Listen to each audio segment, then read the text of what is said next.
In the previous lesson, we looked at eating out part 1. Now let's look at eating out part 2. As always, let's start with the vocabulary. いただきます。いただきます。I receive. So this is a Japanese greeting or saying that is usually said before a meal. 味、味、 Taste. 甘い、甘い、 Sweet. しょっぱい、しょっぱい、 Salty. 辛い、辛い、 Spicy. 苦い、苦い、 Bitter. どんなブランク、どんなブランク、 What kind of blank? 入ってる、入ってる、 Contains. なし、なし、 Without.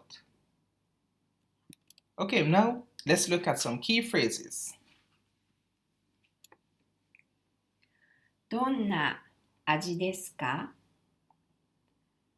どんな味ですか？ What kind of taste does it have? 甘いですか？甘いですか？ Is it sweet? 辛いですか？辛いですか？ Is it spicy? 肉は入ってますか？肉は入ってますか？ Does it contain meat? はい、入ってます。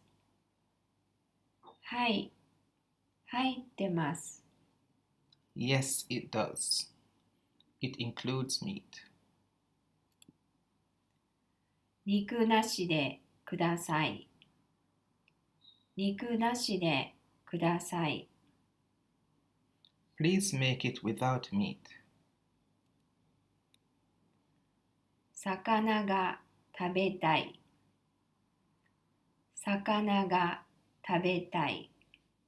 I want to eat fish. 豚肉が食べたい。